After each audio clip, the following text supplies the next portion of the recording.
CloudTrail is a service whose main purpose is to record and trace all the AWS API queries. Every interaction with the AWS Cloud Platform is an API call. CloudTrail records all the activities made through the AWS Management Console, SDKs, command line tools, and requests made by other AWS services.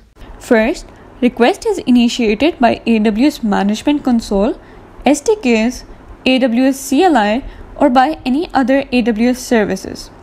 When activity occurs in your AWS account, that activity is recorded in a CloudTrail event. You can easily view your recent events in the CloudTrail console by going to Event History. You can store and archive the events in the S3 bucket. When an API request is initiated, AWS CloudTrail captures this request as an event and records this event within the log file, which is then stored onto S3.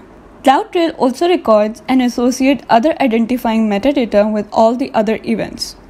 For example, the identity of the caller, the timestamp of when the request was initiated, and the source IP address.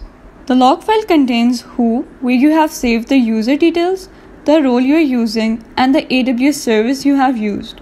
Where has the AWS Management Console, AWS Command Line Interface, SDKs, and APIs. What contains the actions performed on what resources? For example, a file uploaded to S3 bucket. When did the events occur? Basically the timestamp. Let's move on and look at some use cases for CloudTrail. First, we have audit activity. It monitors, stores, and validates activity events for authenticity.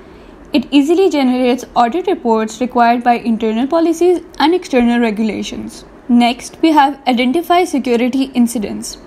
It can be used very effectively as a security analysis tool. CloudTrail event provides very specific information about where an API call was originated from, or who or what initiated the request. Next, troubleshoot operational issues. CloudTrail is to help solve and manage day-to-day operational issues and problems.